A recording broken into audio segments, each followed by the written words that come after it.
आळंदीत आलेल्या इंद्रायणी नदीच्या पुरामुळे माझी वारीची मागच्या वर्षीसारखी सुरुवात विठ्ठलाच्या दर्शनाने होईल का नाही याची भीतीच होती. पण विठ्ठलाने मात्र त्याचे दर्शन स्वतः घडवून घेतलं माझ्याकडून. आणि ते कसं हे पुढच्या व्हिडिओमध्ये तुम्हाला पाहायला मिळेल. तर नमस्कार, मी प्रिया सौरभ भारे तुमचं वारी स्पेशल ब्लॉगमध्ये स्वागत करते. मागच्या वर्षीप्रमाणे मला याही वर्षी वारीला जायचं होतं. मी आमकडे हट्ट केला, पण प्रशासनाच्या आदेशामुळे आम्हाला काही आळंदीला जाता येणार नव्हतं. तरी माझा हट्ट होताच की मला वारी करायची, आणि तीही आळंदीपासून. विठ्ठलाच्या रूपात असणाऱ्या माझ्या आव्हानांनी माझी इच्छा पूर्ण केली, ती थोरल्या पादुकाच्या मंदिरापासून.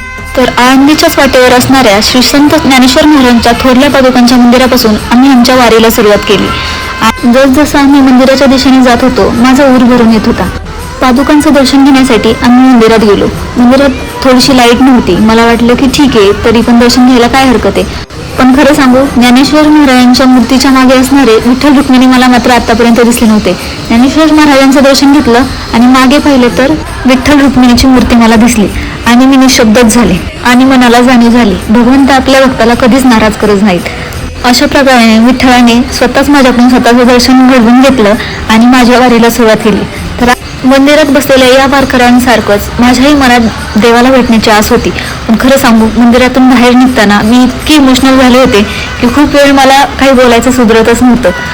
आणि अशाच जड अंतकरणाने मी पंढरीच्या दिशेने माझा प्रवास चालू केला.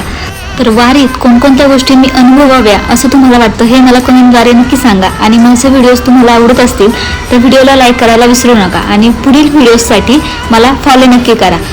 आणि या मंदिराबद्दल तुम्हाला काही माहिती असेल तर मला नक्की सांगा. तोपर्यंत सगळ्यांना